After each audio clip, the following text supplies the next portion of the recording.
Bisa.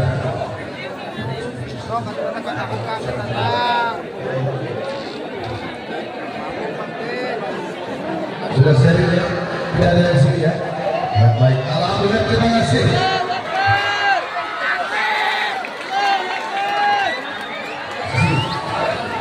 Duduk, tidak ada. Duduk. Sudah.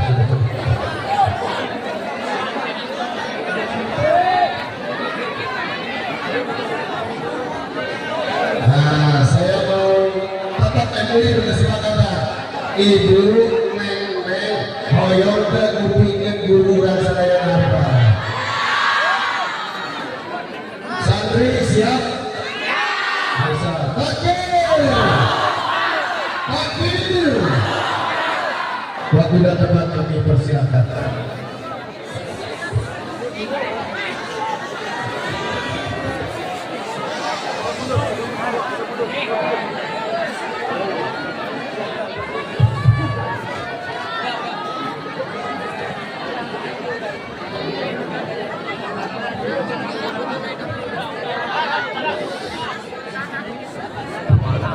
Kepada seluruh hadirin hadirat, tolong jangan ada yang bingung.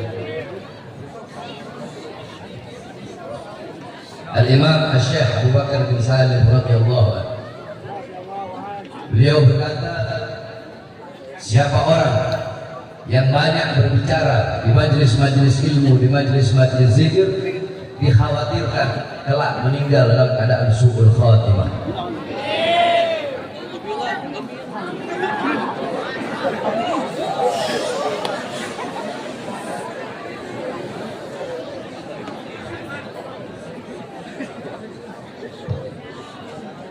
Jangan ada yang ribut. Saya tidak akan lama. Pasang telinga, pasang hati, dengarkan sedikit nasihat yang saya sampaikan, insyaallah bermanfaat. Assalamualaikum warahmatullahi wabarakatuh.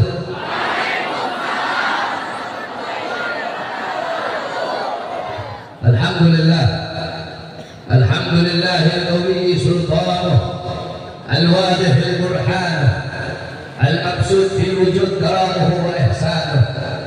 اللهم صل وسلم وبارك وكرم وعظم على نور الانوار وسر الاسرار وترياق الافيار ومفتاح باب اليسر سيدنا ومولانا محمد المختار وآله الأطهار وأصحابه الأخيار عدد نعم الله وإفضاله أما بعد. Yang saya muliakan segenap para alim ulama, para habaib, para kiai, para asatid, para tokoh masyarakat, segenap aparat pemerintah, wabil khusus guru kita, sahibul bait, sahibul majlis, Al-Habib Hud Al-Idrus. Mudah-mudahan Allah panjangkan umur beliau, Allah sehatkan jasmani dan ruhani beliau, Allah permudah urusan dunia dan akhirat beliau, Allah perkuat langkah kaki beliau di dalam berjuang berdakwah di jalan Allah Subhanahu wa taala, menghidupkan agama Islam, melayani umat baginda Nabi besar Muhammad sallallahu alaihi wasallam, beserta segenap para habaib yang lain, para ustaz, para kiai, para ajengan, beserta seluruh hadirin hadirat, bapak-bapak, ibu-ibu, khususnya para pemuda-pemudi umat baginda Nabi besar Muhammad yang selalu dimuliakan oleh Allah Subhanahu wa taala. Alhamdulillah, segala puji dan syukur kehadirat Allah Subhanahu wa taala. Dialah Allah Subhanahu wa taala yang maha besar, yang besar selain Allah kecil. Dialah Allah Subhanahu wa taala yang maha kaya, yang kaya selain Allah miskin. Dialah Allah Subhanahu wa taala yang maha perkasa, yang maha kuat, yang perkasa selain Allah, yang kuat selain Allah lemah. Dialah Allah Subhanahu wa taala, raja di atas para raja, yang raja selain Allah hamba. Dialah Allah Subhanahu wa taala yang maha melihat, yang melihat selain Allah buta terhadap warna yang tersembunyi, buta terhadap warna-warna yang tidak tampak, buta terhadap warna-warna yang jauh. Dialah Allah yang maha mendengar, yang mendengar selain Allah, tuli terhadap suara-suara yang jauh, tuli terhadap suara-suara yang jauh, dan suara-suara yang dekat akan menulikannya. Dialah Allah yang maha hidup, yang hidup selain Allah pasti akan mati, yang ada selain Allah pasti akan tiada, yang wujud selain Allah pasti akan binasa. Sedangkan hidupnya Allah, adanya Allah, wujudnya Allah selama-lamanya, kekal abadi, tidak akan pernah musnah dan tidak akan pernah binasa. Dialah Allah yang dimana pada malam hari yang mulia ini Allah Subhanahu wa Ta'ala menggerakkan hati kita, sehingga hati kita menggerakkan kedua langkahan kaki kita dari rumah menuju ke tempat, menuju ke majelis yang penuh dengan keberkahan ini, sehingga saudara-saudara, setiap langkahan kaki kita dari rumah menuju ke tempat ini, di situ Allah ampuni seluruh dosa-dosa kita yang telah lalu. Nanti ketika pulang dari majelis menuju ke rumah, kita pulang, di situ Allah ampuni seluruh dosa-dosa kita yang akan datang. Kenapa? Sebab dulunya kita di majelis mendapatkan kemuliaan, mendapatkan keutamaan daripada baginda Nabi besar Muhammad Sallallahu Alaihi Wasallam. Saudara-saudara, kita duduk pada malam hari ini. Kalau ada yang ribut, saya pulang. Saya beberapa bulan yang lalu, Maulid tahun kemarin, saya ceramah di Banten, Tangerang. Itu saya ceramah satu malam pada 7:04, yang 4:04 saya pulang. Padahal saya datang. Kenapa saya pulang? Sudah jelas sekali. Kalau ada yang ribut, saya pulang. Ada orang yang bilang, oh Habib Bahar ngambek. Enggak, bukan ngambek. Itu semua saya sampaikan, itu semua saya lakukan semata-mata untuk memuliakan ilmu.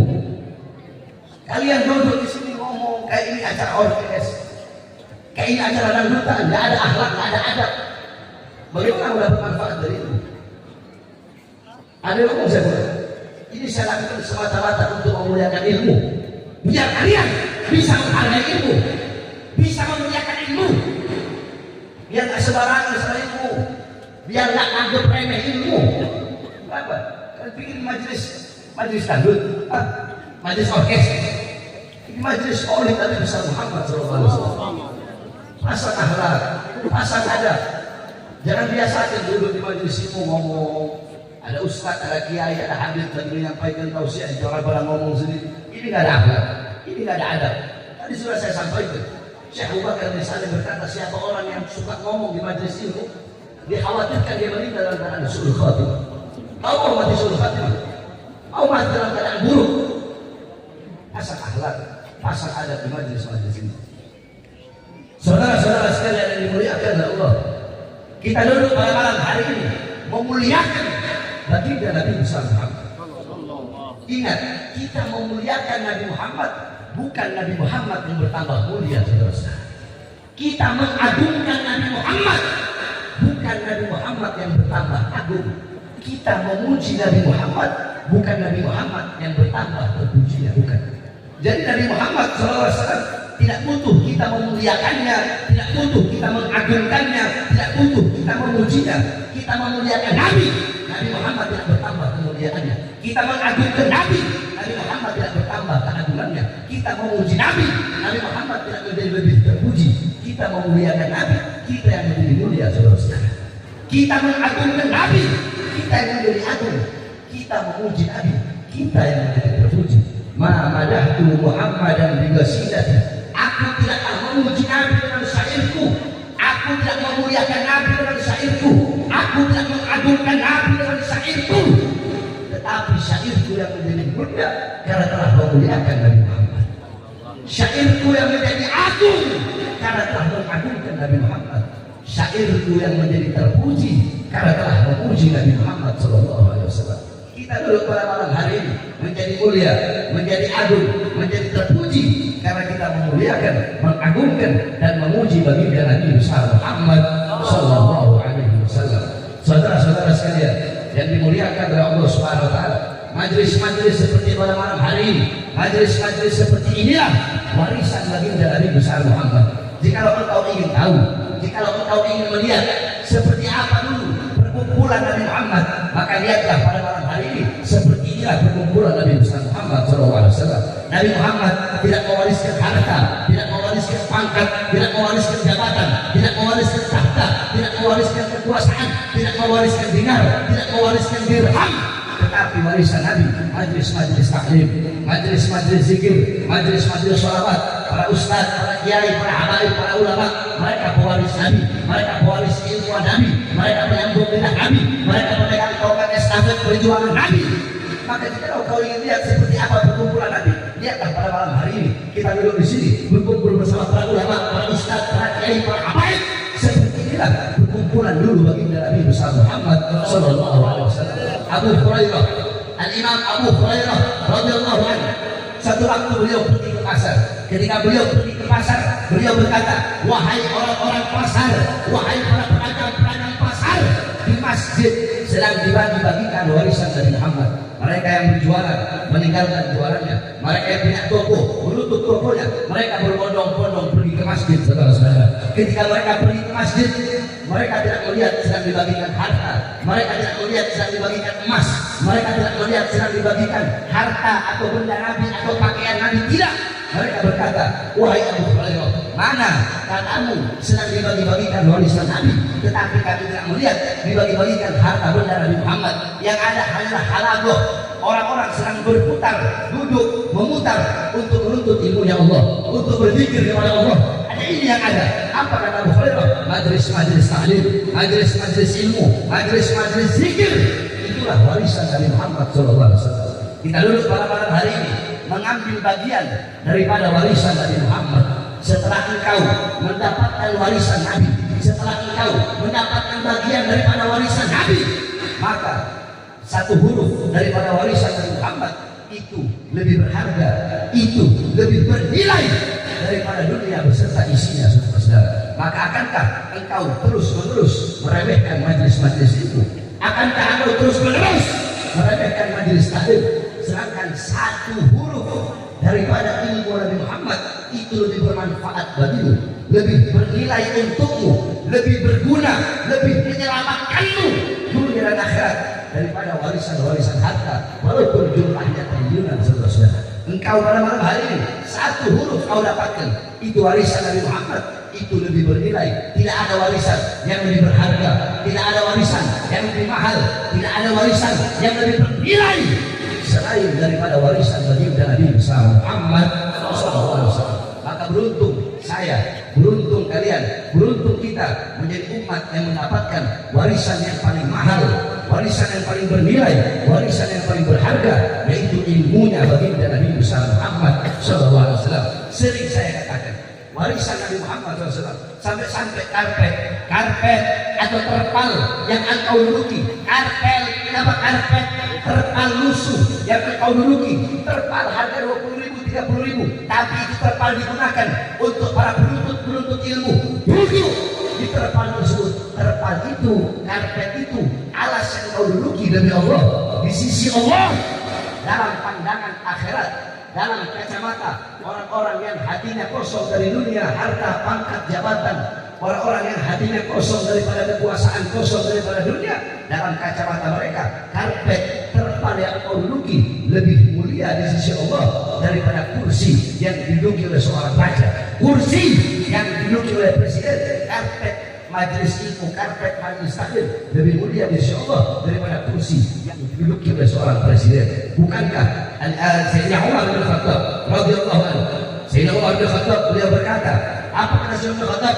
Demi Allah, tidak ada di muka bumi, tidak ada di muka bumi, Allah Subhanahu wa taala tidak pernah menciptakan di muka bumi sejengkal tanah yang lebih mulia, yang lebih utama selain daripada tanah yang digunakan untuk menuntut ilmunya Allah Subhanahu wa taala. Saudara-saudara, sampai-sampai dalam hadis Rasulullah SAW beliau mengatakan, man jalasa aliman faka'annama jalastuhu fid dunya, man jalasa aliman fid dunya faka'annama jalasani fid dunya, faman jalasani fid dunya ajlastuhu ma'a yaumal qiyamah. Siapa orang yang di dunia duduk berkumpul bersama ulama, duduk berkumpul bersama orang saleh, maka seakan-akan sekarang dia duduk denganku di dunia, siapa orang yang duduk denganku di dunia, kelak di akhirat akan aku dudukkan dia bersamaku. Kau di dunia duduk di majelis ilmu, duduk di majelis zikir, duduk di majelis salawat, berkumpul bersama para ulama.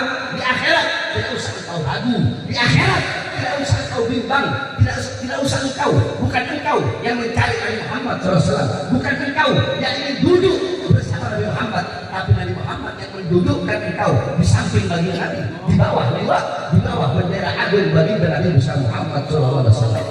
Engkau di dunia duduk di majelis-majelis ilmu, duduk di majelis-majelis zikir, duduk di majelis salawat, berkumpul bersama para ulama, berkumpul bersama para habaib, para kiai.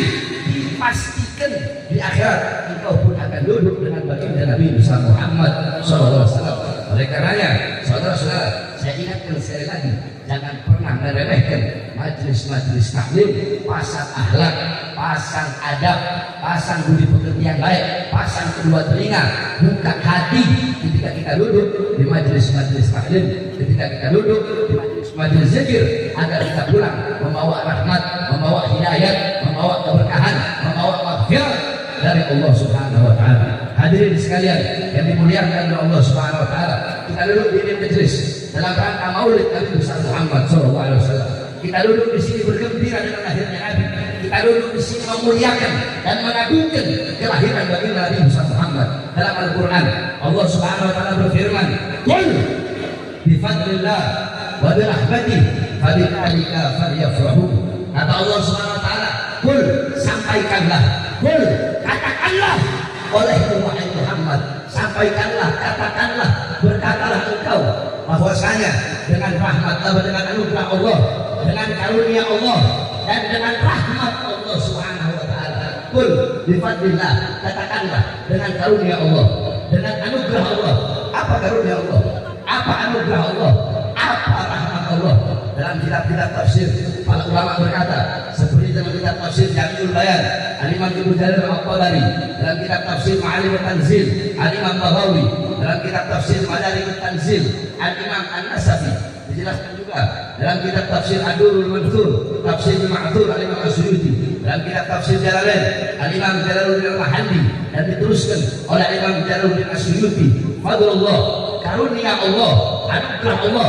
Ada yang berkata Islam, ada yang berkata iman, ada yang berkata ilmu, ada juga yang berkata Al-Quran. Sedangkan rahmat Allah sebagaimana dalam ayat yang lain, Allah Subhanahu wa taala berfirman, "Wa ma arsalnaka illa rahmatan lil alamin." Tidak aku utus engkau wahai Muhammad kecuali engkau adalah rahmat bagi seluruh alam semesta.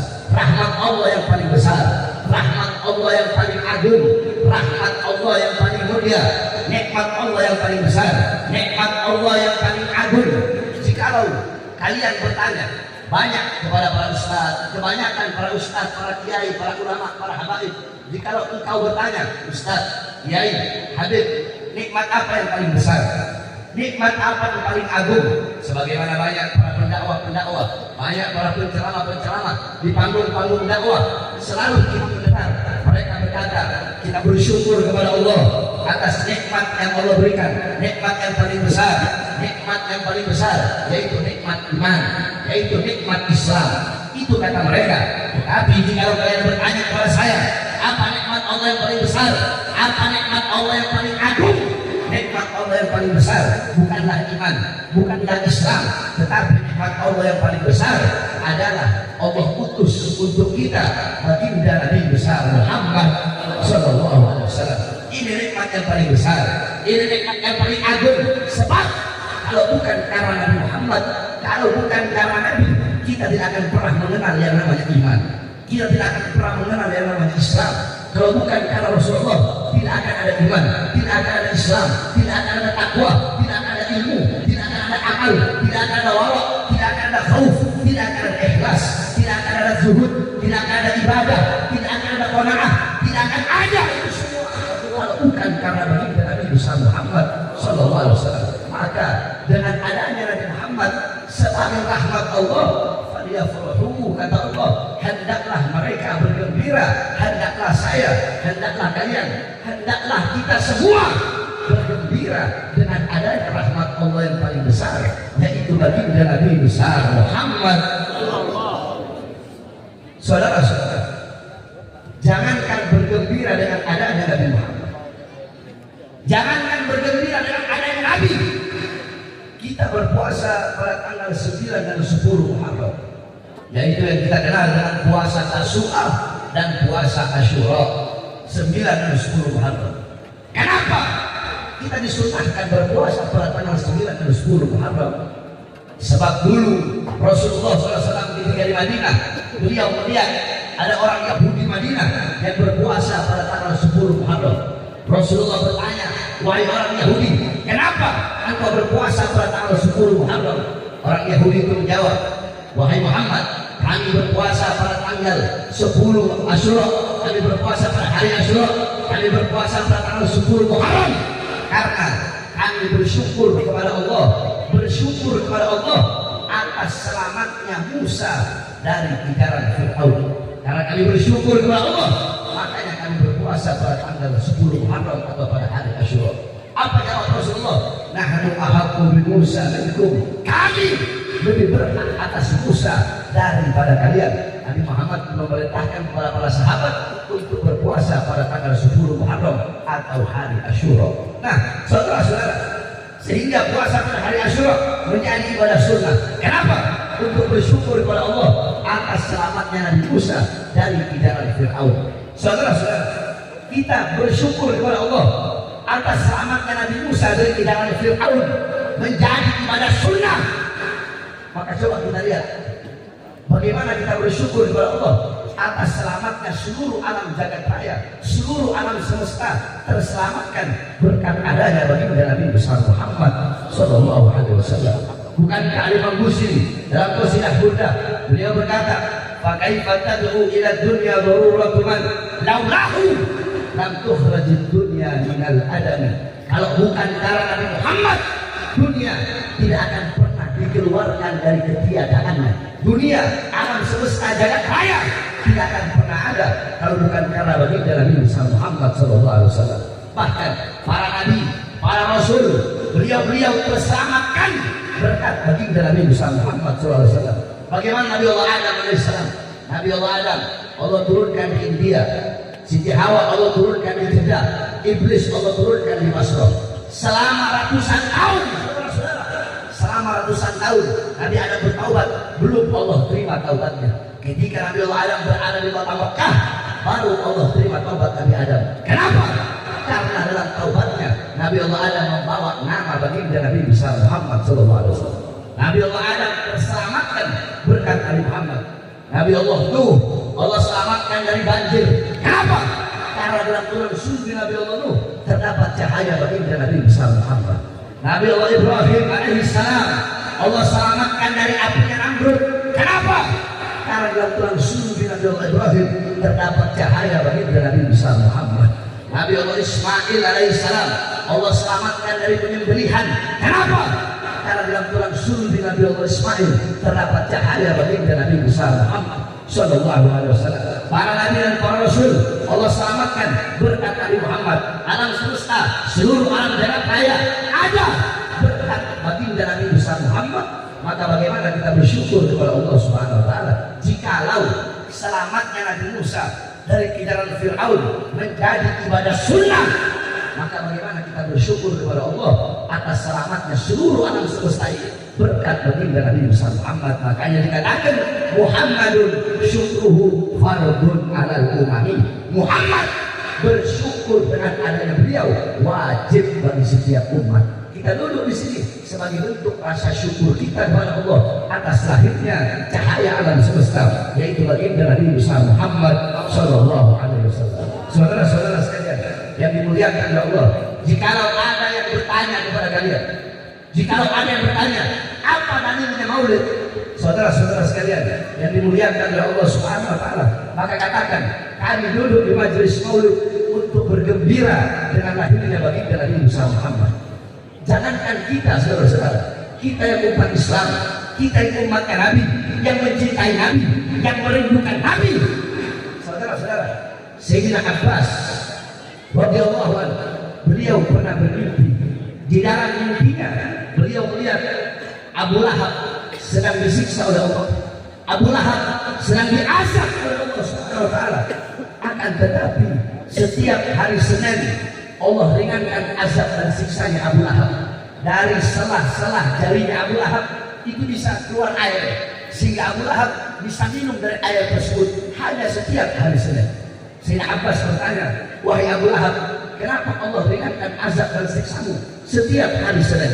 Apa jawabnya Abu Lahab? Karena dulu ketika Muhammad lahir, Muhammad lahir pada hari Senin. Ketika itu aku punya budak yaitu Suwaibah. Suwaibah datang membawakan kabar. Suwaibah berkata, wahai Abu Lahab, keponakanmu telah lahir seorang anak yang sangat tampan. Aku gembira dengan lahirnya Muhammad. Karena saking gembiranya aku, saking bahagianya aku merdekakan Suwaibah.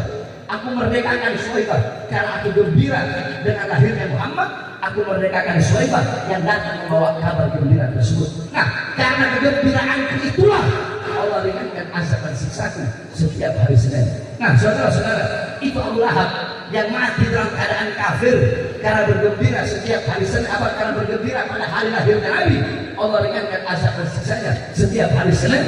Bagaimana dengan kita, umatnya Nabi yang cinta kepada Nabi?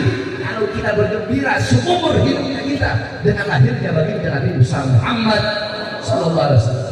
Saudara-saudara, di dalam peringatan Maulid dibacakan Maulid Nabi Muhammad.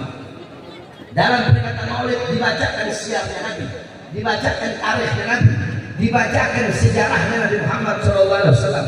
Baik sejarah berupa dalam kitab-kitab atau sejarah Nabi yang telah dibikin seperti syair, seperti Maulid Sumur Durar, Maulid Tiba, Maulid Barzanji, dan maulid-maulid yang lainnya. Itu pembacaan Maulid cuma karena kita nggak tahu artinya, jadi kita bacanya biasa-biasa aja. Padahal itu Maulid, setiap Maulid, semua Maulid, semua kitab-kitab Maulid itu berisi kisah Nabi Muhammad, mulai dari Nabi Muhammad lahir sampai wafat Nabi. Cuma dibikin dibikin seperti syair.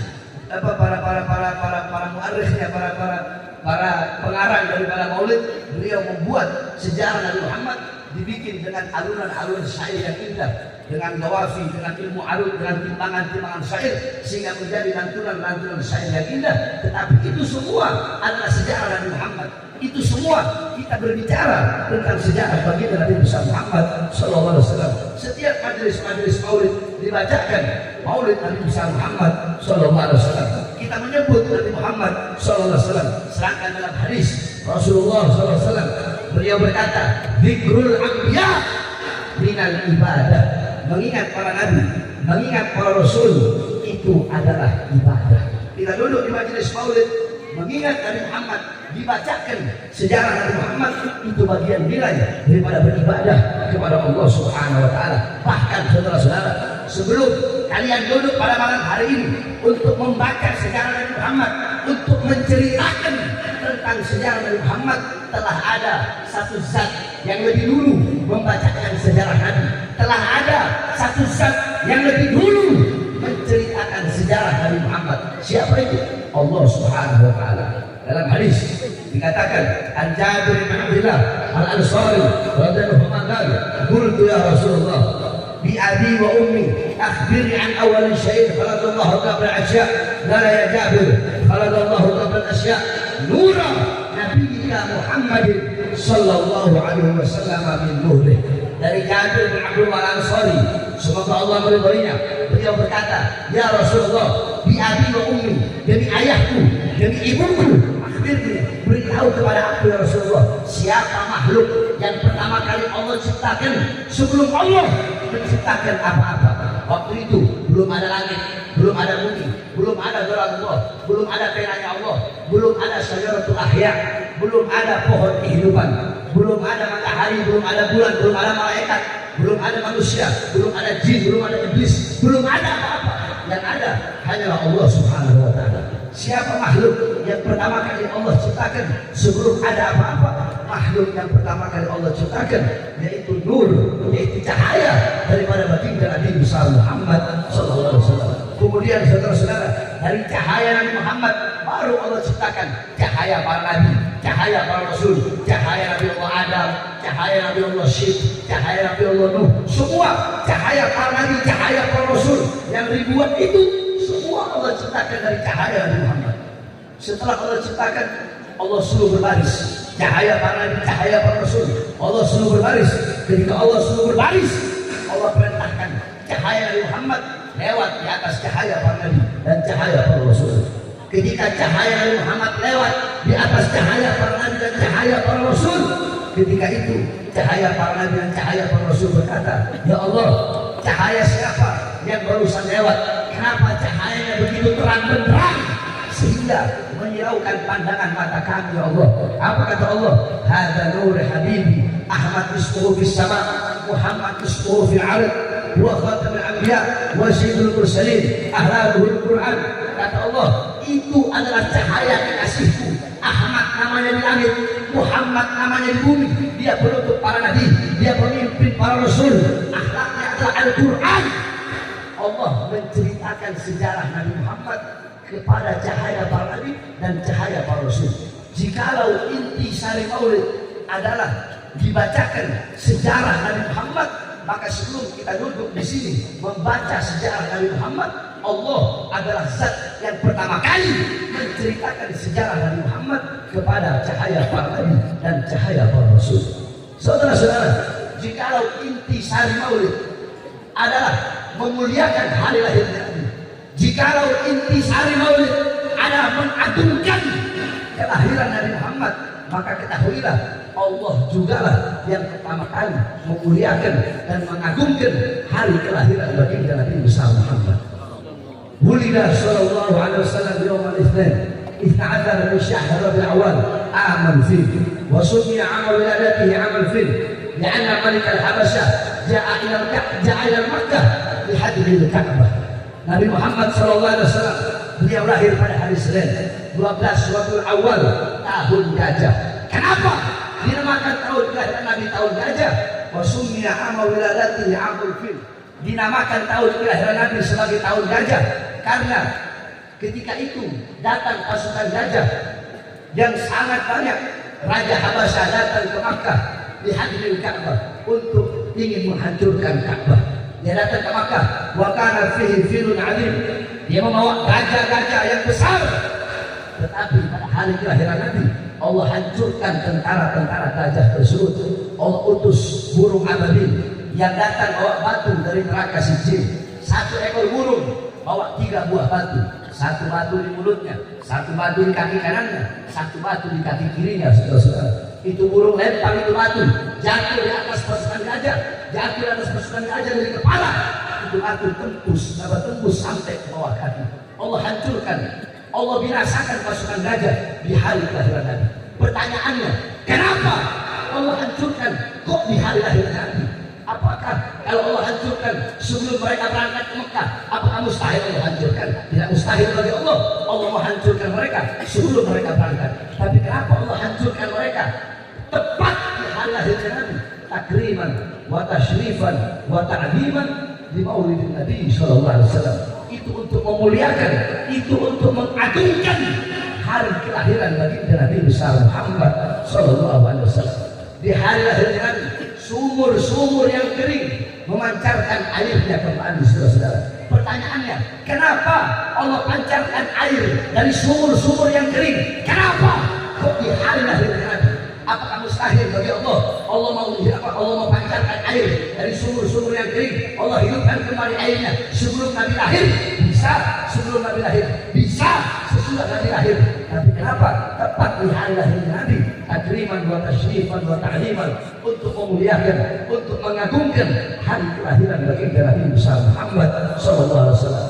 Pohon-pohon yang kering bertumbuh kembali. Allah tumbuhkan daun-daun yang kering. Pohon-pohon yang tidak berbunga, Allah tumbuhkan bunganya. Pohon-pohon yang tidak berbuah, Allah tumbuhkan kembali buah-buah. Kenapa di hari lahirnya Nabi Muhammad? Apakah mustahil sebelum Nabi lahir atau setelah Nabi lahir? Kenapa harus di hari lahirnya Nabi Allah tumbuhkan daun-daun yang kering? Takriman wa tashrifan wa ta'liman, untuk memuliakan dan untuk mengagungkan hari kelahiran baginda Nabi besar Muhammad sallallahu alaihi wasallam. Api majusi yang selama ribuan tahun tidak pernah padam, Allah padamkan pada hari lahirnya Nabi Muhammad. Tiang-tiang istana Romawi Allah hancurkan di hari lahirnya Nabi Muhammad. Kenapa api majusi di Persia Allah padamkan pada hari lahirnya Nabi. Tiang-tiang istana Romawi Allah hancurkan di hari lahirnya Nabi. Apakah mustahil Allah mau hancurkan, Allah mau padamkan sebelum Nabi lahir? Tidak mustahil bagi Allah. Tapi kenapa Allah padamkan, Allah hancurkan di hari lahirnya Nabi? Takriman wa tasyrifan wa ta'ziman, untuk memuliakan, untuk mengagungkan, untuk menghormati kelahiran baginda Nabi Muhammad sallallahu alaihi wasallam. Pintu-pintu langit Allah tutup pada hari lahirnya Nabi. Saudara-saudara, sebelum hari lahirnya Nabi, pintu langit terbuka sehingga iblis bisa mencuri berita-berita dari langit untuk dia kasih kepada dukun-dukun. Tetapi di hari lahirnya Nabi Allah tutup semua pintu. Agar apa? Di setiap pintu Allah utus satu malaikat membawa panah yang terbuat dari api agar iblis-iblis tidak bisa mencuri berita dari langit. Kenapa? Ketika hari lahirnya Nabi, takriman wa tasyrifan wa ta'ziman, untuk memuliakan, untuk mengagungkan, untuk menghormati kelahiran baginda Nabi Muhammad sallallahu alaihi wasallam. Nah, saudara-saudara, coba kita berpikir, kita punya otak, kau pakai, kau punya otak, Allah saja memuliakan kelahiran Nabi. Allah saja menghormati kelahiran Nabi. Saya siapa? Kalian siapa? Kok nggak ada hormat-hormatnya sama peringatan Maulid Nabi besar Muhammad? Sengaja saya bawakan ini semua. Intinya kembali ke satu, pasang adab, pasang akhlak kalau acara-acara Maulid. Panjang lebar saya jelaskan itu semua tadi, biar kalian punya akhlak, biar kalian punya adab. Duduk di majelis taklim, duduk di majelis maulid, tanamkan penghormatan, tanamkan penghormatan kepada baginda Nabi Muhammad. Coba kau pikir, Allah saja memuliakan Maulid Nabi. Kamu siapa? Kalian siapa? Kita siapa? Allah memuliakan kelahiran Nabi. Allah mengagungkan kelahiran Nabi SAW. Kita siapa? Kok nggak ada rasa-rasa memuliakan dan mengagungkan kelahiran baginda Nabi Muhammad SAW? Kembali lagi ke awal yang saya sampaikan. Kalau duduk di majelis maulid, diam, pasang akhlak, pasang adab sebagai bentuk penghormatan kita kepada baginda Nabi Muhammad SAW. Paham? Paham? Jadi kalau majelis maulid pasang apa? Pasang pasang kan ngomong kalau di majelis maulid, jangan ngomong dulu, jangan khusyuk. Paham? Biar dapat barokah. Lebih banyak keberkahan yang bakal kita bawa. Terakhir, sebelum saya tutup, saudara-saudara sekalian yang dimuliakan oleh Allah Subhanahu wa taala. Dalam hadis Rasulullah SAW ketika haji wada, ketika haji yang terakhir, ketika itu Rasulullah SAW, anna Rasulullah SAW khataba amaman nasi yauman nahar, sesungguhnya Rasulullah SAW beliau berkhutbah di hadapan manusia yauman nahar, pada hari nahar. Qala, berkata Rasulullah SAW, ayu yaumin hada, hari apa ini? Faqalu, para sahabat menjawab, yaumun haramun, ini adalah hari haram. Faqala, ayu baladin hada, tanah apa ini? Faqalu, para sahabat menjawab, baladun haram, ini adalah tanah haram. Faqala, Nabi kembali berkata, ayu syahrin hada, bulan apa ini? Qalu, para sahabat menjawab, syahrul haram, ini adalah bulan haram. Faqala, dan Rasulullah SAW kembali berkata, inna dima'akum wa amwalakum wa a'radakum alaikum haram, sesungguhnya darah-darah kalian, wa amwalakum, dan harta-harta benda kalian, wa a'radakum, dan kehormatan-kehormatan kalian, alaikum haram, itu atas sesama kalian, itu bagi sesama kalian haram. Kaharam yaumi hada fi baladikum hada wa fi syahrikum hada, darah-darah kalian sesama kalian haram, harta benda kalian sesama kalian haram, kehormatan-kehormatan kalian itu sesama kalian haram.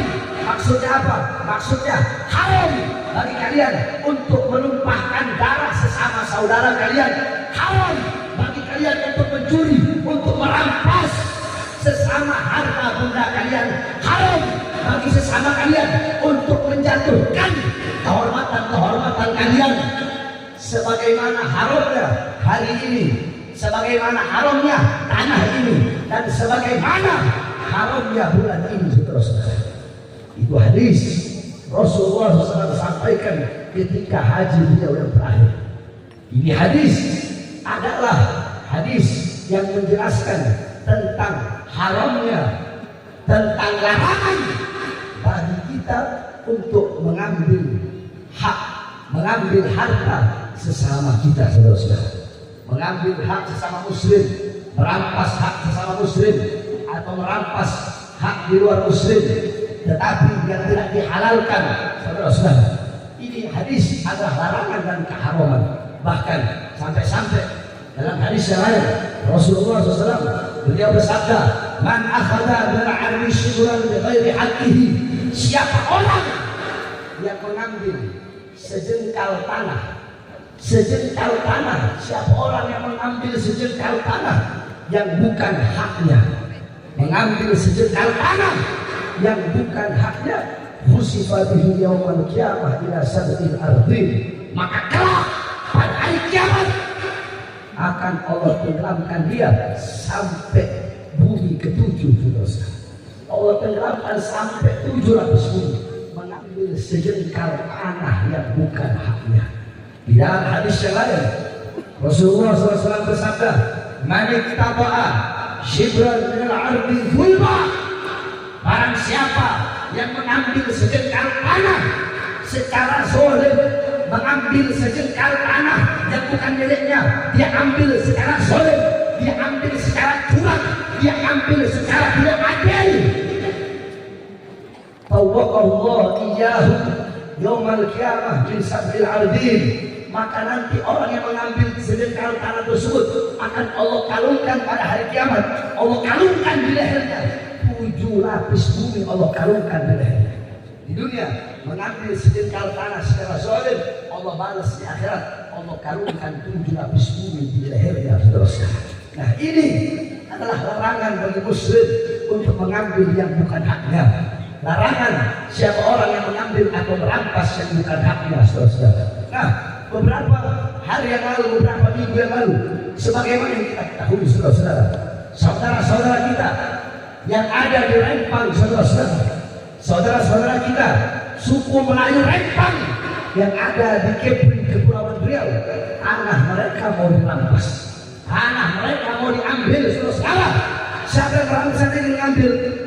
Yang ingin merampas, yang ingin mengambil, mengatasnamakan negara, saudara-saudara, mengatasnamakan negara, tetapi mengambil harta rakyat, mengatasnamakan negara, tetapi berzolim rakyat, mengambil hak rakyat, menyusahkan rakyat, mengatasnamakan negara, tetapi mengambil tanah rakyat, ingin ambil rumah rakyat.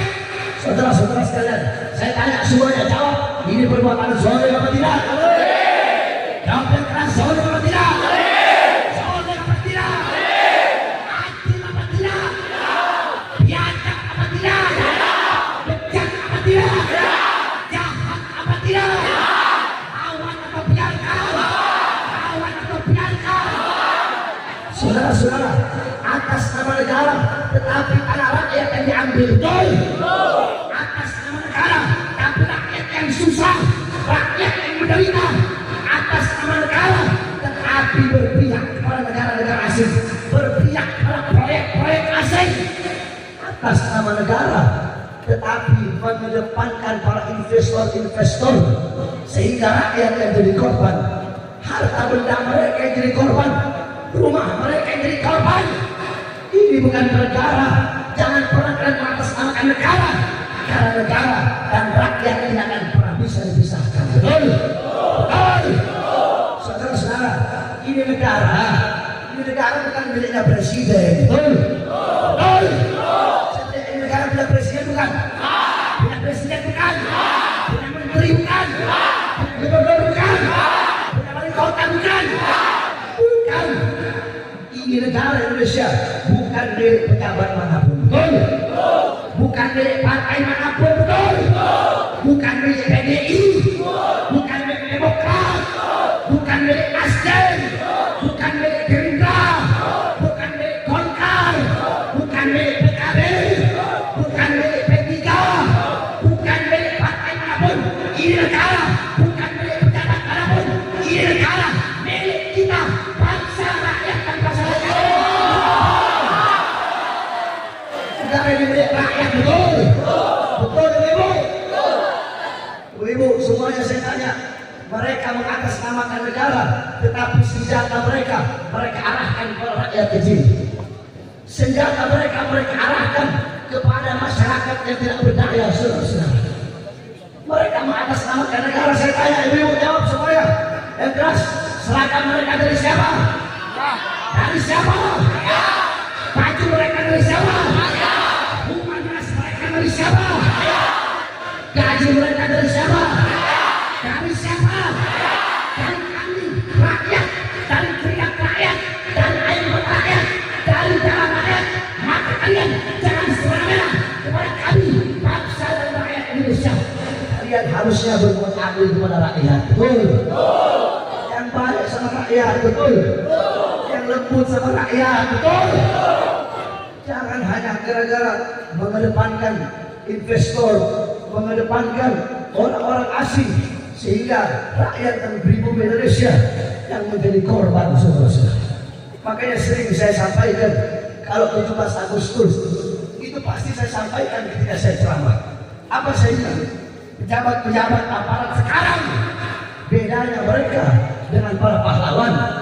Kalau para pahlawan mereka mengorbankan jiwa, mengorbankan nyawa, mengorbankan darah demi bangsa, demi rakyat, demi masyarakat, demi Indonesia.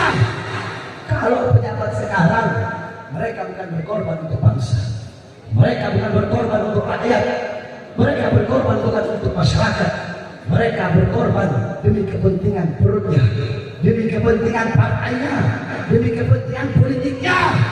Mereka bukan berkorban untuk rakyat, tapi rakyat mereka korbankan, saudara-saudara. Betul?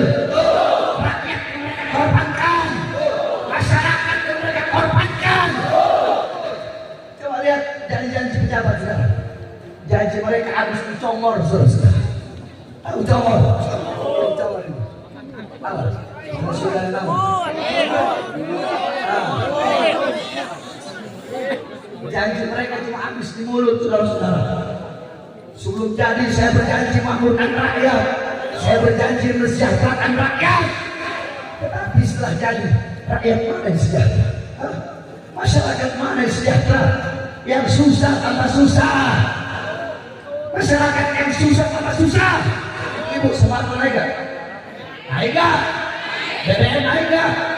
Minyak naik gak? Enak.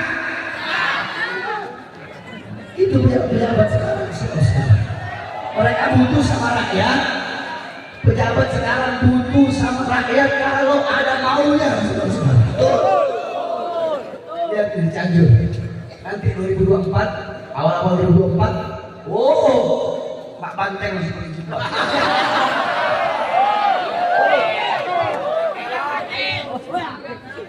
Pak Banteng pakai jilbab. Anaknya Pak Banteng juga pakai jilbab. Yang nggak pernah pakai jilbab, betul. Yang nggak pernah ke masjid, datang ke masjid, datang ke musola, sowan kepada ustaz, para kiai, para habaib, mendadak alim, saudara. Mendadak syar'i. Butuh sama rakyat, kalau pencalonan butuh sama rakyat, butuh sama agama, udah jadi. Agama musuh, saudara. Syariat dianggap perkara-perkara yang asing, saudara. Betul? Betul.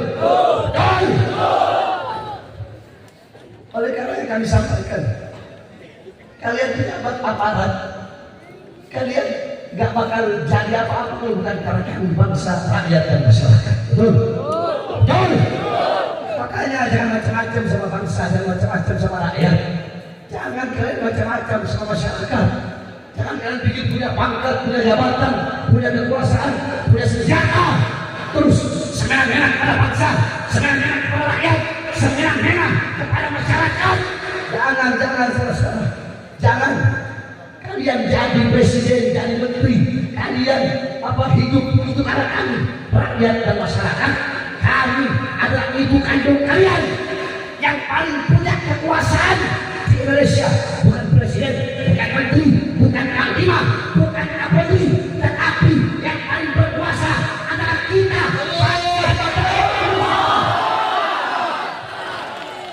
Oleh karena itu, saudara, kita sampaikan kepada pemerintah, segera bebaskan saudara-saudara kita masyarakat Melayu Rempang yang ditahan. Betul? Bebaskan mereka. Mereka hanya mempertahankan haknya. Betul? Mereka hanya mempertahankan tanah, kampung, rumah yang telah mereka tinggali selama puluhan tahun dan ratusan tahun. Kenapa jadi mereka ditahan? Kenapa jadi mereka ditangkap? Bebaskan mereka tanpa syarat apapun. Kalau pakai ngancem, aparatnya ngancem, pemerintahnya ngancem, pokoknya akan kasih batas waktu sampai tanggal 28 September. Kenapa? Kalian pikir cuma kalian yang bisa mengancam? Kami juga rakyat bisa ngancem, betul? Kita juga masyarakat bisa ngancem, betul?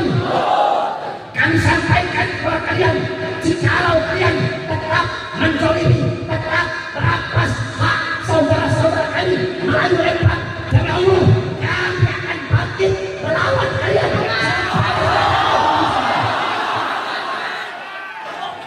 Saudara-saudara, kita tidak boleh diam, betul? Betul? Makanya inilah yang berkali-kali kami lawan. Habib Rizik, Habib Hanif, saya berkali-kali kami keluar masuk penjara, kami difitnah, dihina, dicaci, dimaki, dizolimi, dipenjara.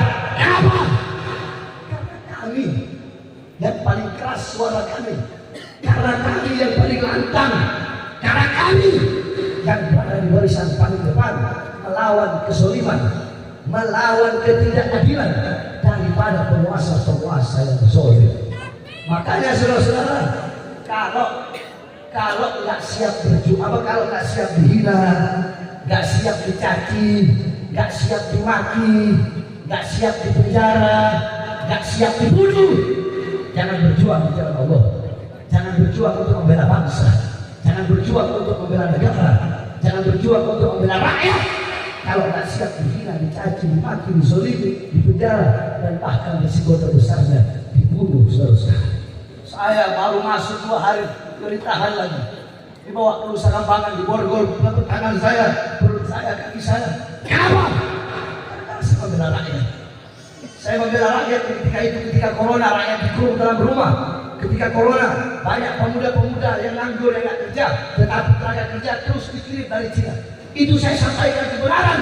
Saya malah ditahan, dibilang mau provokasi masyarakat, dibilang ceramah saya provokasi, dibilang ceramah saya menimbulkan keonaran di kalangan masyarakat. Ya, memang ceramah saya menimbulkan keonaran.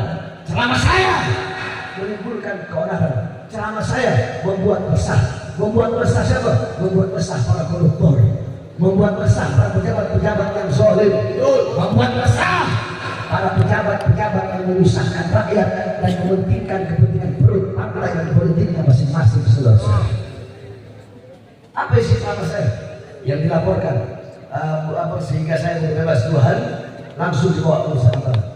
Ceramah saya ketika itu lagi masa corona, saya berkata, wahai presiden, wahai pejabat, wahai aparat, kenapa rakyat kalian kurung dalam rumah tetapi tidak kalian berikan kebutuhan pokoknya? Kenapa rakyat, kenapa masyarakat yang memiliki toko-toko kecil, yang memiliki warung-warung kecil, kalian paksa untuk tutup, sedangkan mal-mal dan perusahaan-perusahaan milik asing tetap buka di masa corona, tetapi warung-warung kecil pribumi kalian paksa untuk tutup? Kenapa? Di masa corona, ketika banyak pemuda-pemuda yang nganggur, ketika banyak rakyat masyarakat yang tidak punya pekerjaan, yang kehilangan mata pencaharian, tetapi tenaga kerja terus-terusan kalian kirim dari Cina ke daerah Morowali. Saudara-saudara, saya tanya, itu ceramah saya, siapa yang saya bela? Apakah saya membela diri saya, keluarga saya, murid saya, anak-anak saya, keluarga saya, kerabat saya, atau rakyat yang saya bela? Saya tanya, siapa yang saya bela?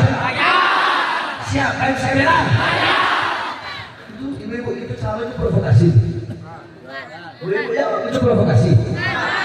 Provokasi. Tapi kata mereka provokasi. Itu provokasi atau pembelaan itu? Provokasi atau pembelaan? Benar. Provokasi kan itu. Provokasi. Provokasi. Saya tanya, itu provokasi? Provokasi. Jikalau itu pembelaan, siapa yang saya bela? Siapa yang saya bela? Siapa yang saya bela? Yang saya bela rakyat, rakyat yang susah, rakyat yang menderita, rakyat yang kelaparan, rakyat yang kehausan, rakyat yang ketakutan, rakyat yang dizalimi, rakyat kecil, rakyat yang kelaparan, rakyat yang dibohongi, rakyat yang didustai. Sehingga saudara-saudara, bagi rakyat, bagi bangsa, bagi negara, bagi masyarakat, jangankan hanya di penjara, nyawa saya, jiwa saya, darah saya.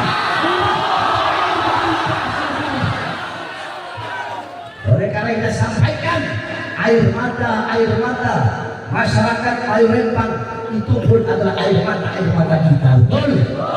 Darah mereka itu pun adalah darah kita, saudara-saudara. Harta benda mereka yang hilang sama seperti kita kehilangan harta benda kita. Oleh karena itu kita doakan, mudah-mudahan Allah berikan kesabaran, Allah berikan kekuatan, Allah berikan kemenangan, Allah hancurkan mereka para pemerintah yang zalim, Allah hancurkan para pejabat-pejabat yang zalim, Allah hancurkan mereka, Allah menjeramkan mereka, Allah binasakan mereka.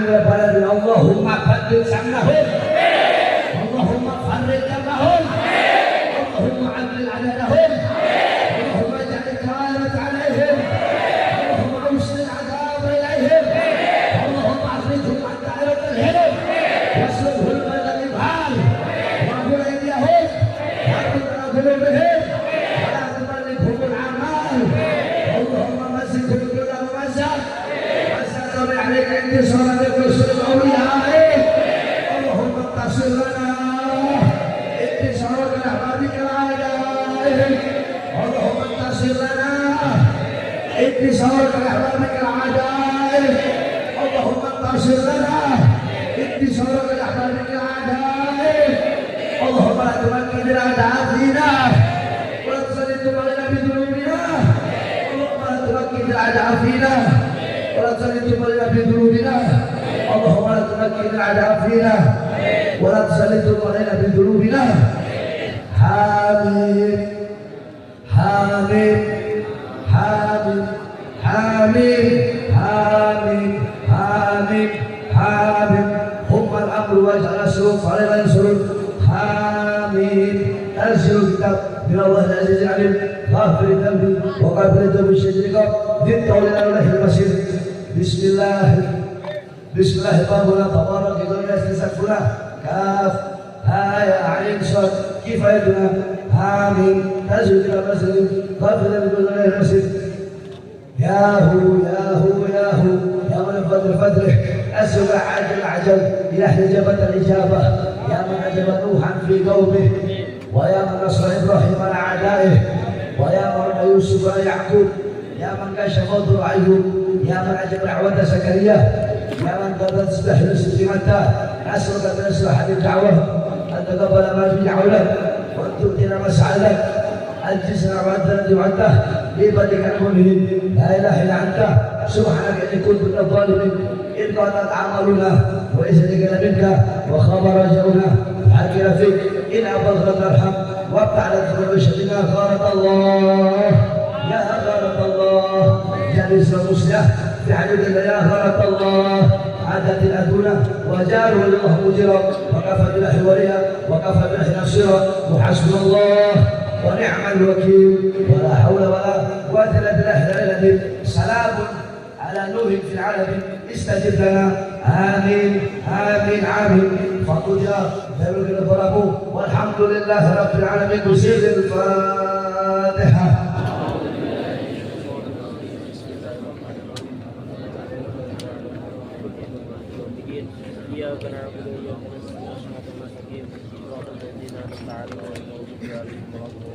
Jadi saudara-saudara, inti daripada yang saya sampaikan di majelis taklim, di majelis ilmu, di majelis maulid, harus pakai arah, harus pakai arah. Itu intinya dari semua saya sampaikan tadi. Ingat, laukana fil ilm. Semua ikut saya. Bismillahirrahmanirrahim. Laukana fil ilmi min dunil khuluq syarafun lakana asyrafu khalqillahi iblis. Jikalau hanya dengan ilmu saja, jikalau hanya dengan ilmu saja, tanpa adanya akhlak, tanpa adanya adab, tanpa adanya budi pekerti, seseorang bisa menjadi mulia, maka makhluk yang paling mulia adalah iblis. Perhatikan makalah itu. Lau kana fil ilmi min dunil khuluq syarafun lakana asyraf khalqillahi iblis. Kalau cuma modal ilmu saja, tanpa adanya akhlak, tanpa adanya adab, seseorang itu bisa menjadi mulia, maka berarti makhluk yang paling mulia itu adalah iblis. Ingat, sealim-alimnya kita, iblis masih lebih alim dari kita. Sebanyak-banyaknya amal ibadah kita, iblis lebih banyak amal ibadah daripada kita. Tapi satu yang iblis tidak punya, apa itu? Akhlak. Satu iblis yang tidak punya, apa itu? Adab. Kenapa? Sebab iblis membangkang perintah Allah Subhanahu Wa Taala. Orang yang paling tidak punya akhlak, orang yang paling tidak punya adab kepada Allah, ketika dia membangkang perintah Allah, berarti dia tidak punya akhlak dan tidak punya adab kepada Allah Subhanahu Wa Taala. Jadi kalau cuma memodal ilmu saja, maka iblis lebih mulia daripada kita. Memodal ibadah, berarti iblis lebih abid daripada kita, lebih ahli ibadah daripada kita. Ingat, pasang akhlak, pasang adab di rumah tangga kita, di rumah kita, di kampung kita, di desa kita, di tempat halaman kita, di majlis-majlis kita, di masjid kita, di musola kita, di madrasah kita, di pondok pesantren kita, pasang akhlak, pasang adab. Sebab Nabi Muhammad SAW diutus oleh Allah bukan bikin orang bodoh jadi pintar. Nabi Muhammad diutus oleh Allah untuk menyempurnakan akhlak. Mudah-mudahan kita memiliki akhlak yang baik, memiliki akhlak yang mulia, memiliki akhlak yang agung. Amin amin ya rabbal alamin. Terakhir kita doakan guru kita Habib Hud, masya Allah. Saya tidak lain, saya lagi sakit. Tapi tetap saya datang ke sini. Saya sakit sudah 1,5 bulan. Saya nggak hadir hari selama sakit. Tapi Habib Hud sejak malam Selasa pengajian Habib Hud datang terus. Habib Hud tidur hadir juga. Oh ya, kalau nggak hadir bisa nanti panggungnya dirobohin. Iya saya, insya Allah saya. Mudah-mudahan beliau panjang umur. Mudah-mudahan beliau istiqamah membimbing kita semua.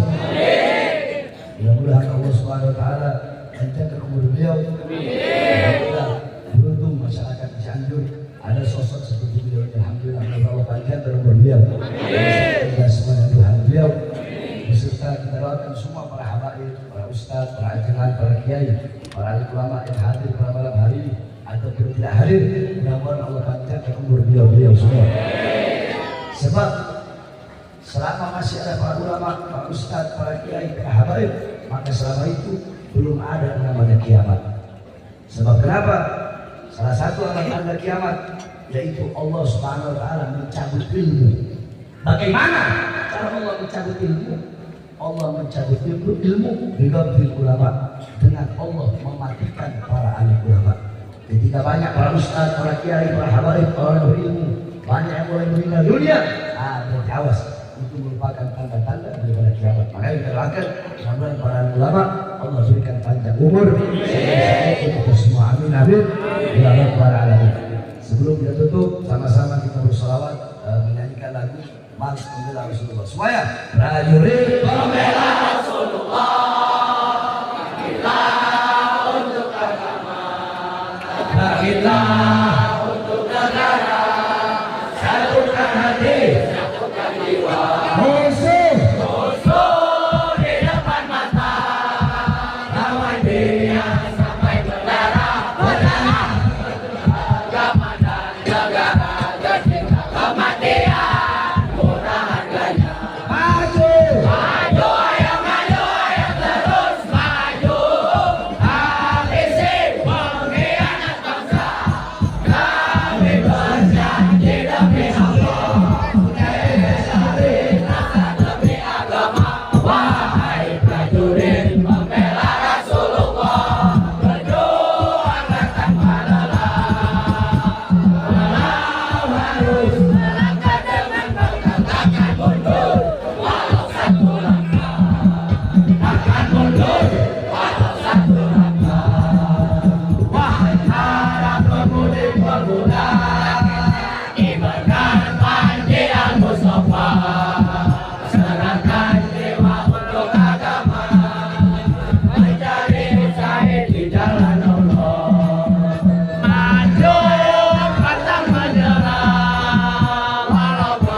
Habisi pengkhianat bangsa.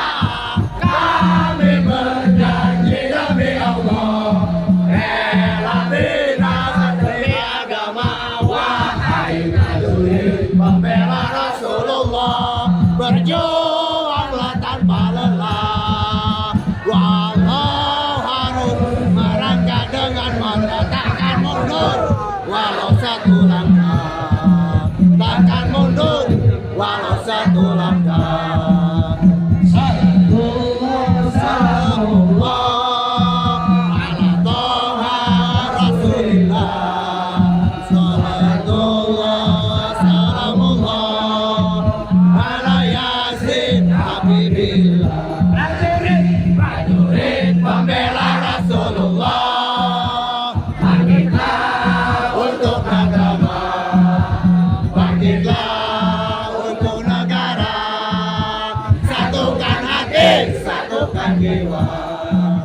Musuh di depan mata, lawan dia sampai berdarah. Untuk agama dan negara. Kematian maju, maju, ayo maju, ayo terus maju. Habisi pengkhianat bangsa. Kami berjanji demi Allah, rela binasa demi agama. Wahai prajurit pembela Rasulullah, berjuanglah tanpa lelah. Walau harus merangkak dengan mata, takkan mundur walau satu langkah. Takkan mundur walau satu langkah. Saya tanya semua jawab yang keras. Masyarakat Cianjur siap beragama? Siap membela Islam? Siap membela rakyat? Siap membela bangsa? Siap mati demi Islam? Siap binasa demi Indonesia?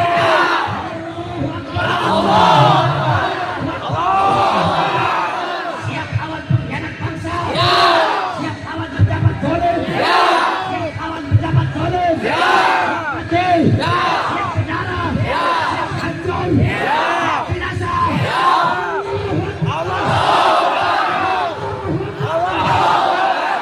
Lebih baik mati daripada diperbudak asing, saudara-saudara. Lebih baik mati daripada hidup tetapi diperbudak oleh asing. Betul? Betul? Saya tanya, lebih pilih mati atau diperbudak asing? Mati atau diperbudak asing? Mati atau diperbudak asing?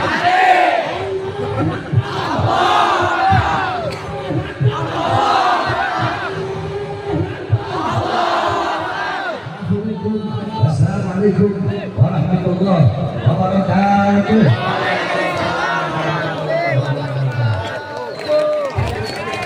Alhamdulillah, terima kasih juga jajaran sejajar kepada guru kita yang mulia yang diberikan amanah-amanah ilmunya, mudah-mudahan bermanfaat buat kita semuanya.